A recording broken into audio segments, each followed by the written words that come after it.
Bonjour, alors aujourd'hui on va voir pour les résolutions d'écran sous Godot. Alors c'est un sujet qui m'a torturé au bout d'un moment et je me suis dit allez, je dois faire un truc et partager avec la communauté ma petite expérience par rapport aux résolutions. Alors on commence par le commencement, un nouveau projet, j'ai déjà préparé un nouveau projet avec un tilemap comme vous le voyez.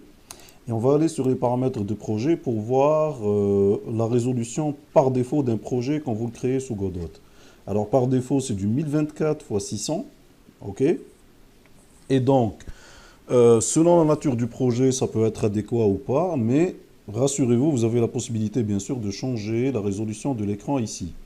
Alors, avant d'aller là-dessus, je fais un petit tour sur les résolutions 16 neuvième parce que c'est, je pense, le format qui est adopté le plus aujourd'hui sur les écrans, surtout pour les jeux vidéo ou autres.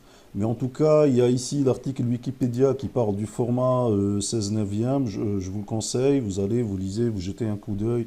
Il y a tout ce qu'il faut, pardon, pour ça.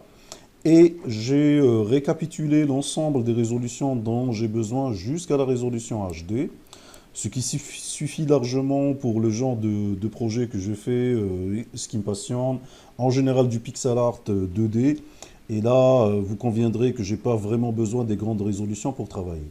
Alors, on va essayer de changer notre projet pour la première résolution.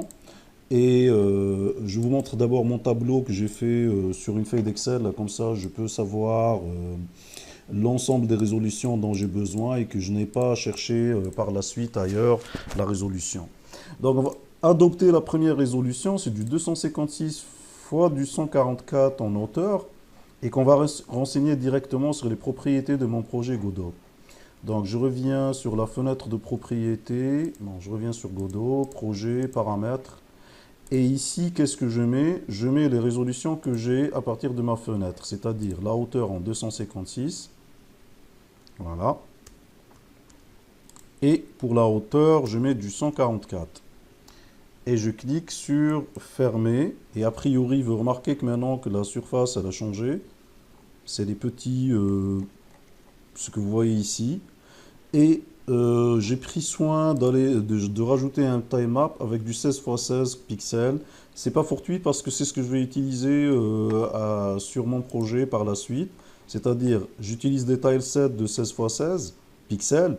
Et donc, vous remarquez que déjà que je suis prêt littéralement par rapport à ça. Alors, pour vous faire la démonstration, je vais enregistrer.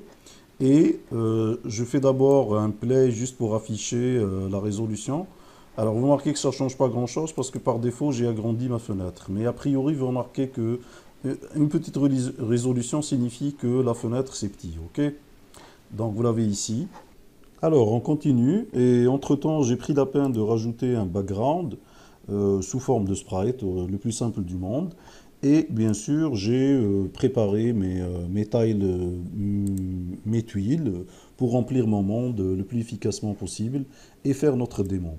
Ce qui donnera à peu près ce résultat, voilà. Et je pense qu'on peut revenir sur les paramètres du projet. Alors je vais enlever le full screen parce que j'arrive pas à l'avoir sur ma capture. Mais par contre, je veux faire maintenant ma démonstration de mon monde. Et vous voyez que tout est OK, on a pu construire rapidement notre monde facilement, tout en respectant en fait la résolution qu'on a choisie au départ et que ça permet déjà d'avoir du rendu facilement. Alors, comme je l'ai dit, le choix des résolutions il est important quand vous travaillez sur un projet. Selon la nature du jeu que vous êtes en train de faire, vous choisissez la résolution qui vous permet. Quoi, comme je vous l'ai dit, sur du pixel art, sur des mondes 2D, il vaut mieux aller avec des petites résolutions, comme ça vous arrivez à construire rapidement vos mondes, facilement, sans être obligé d'aller sur une complication de votre travail. Voilà, ça sera tout.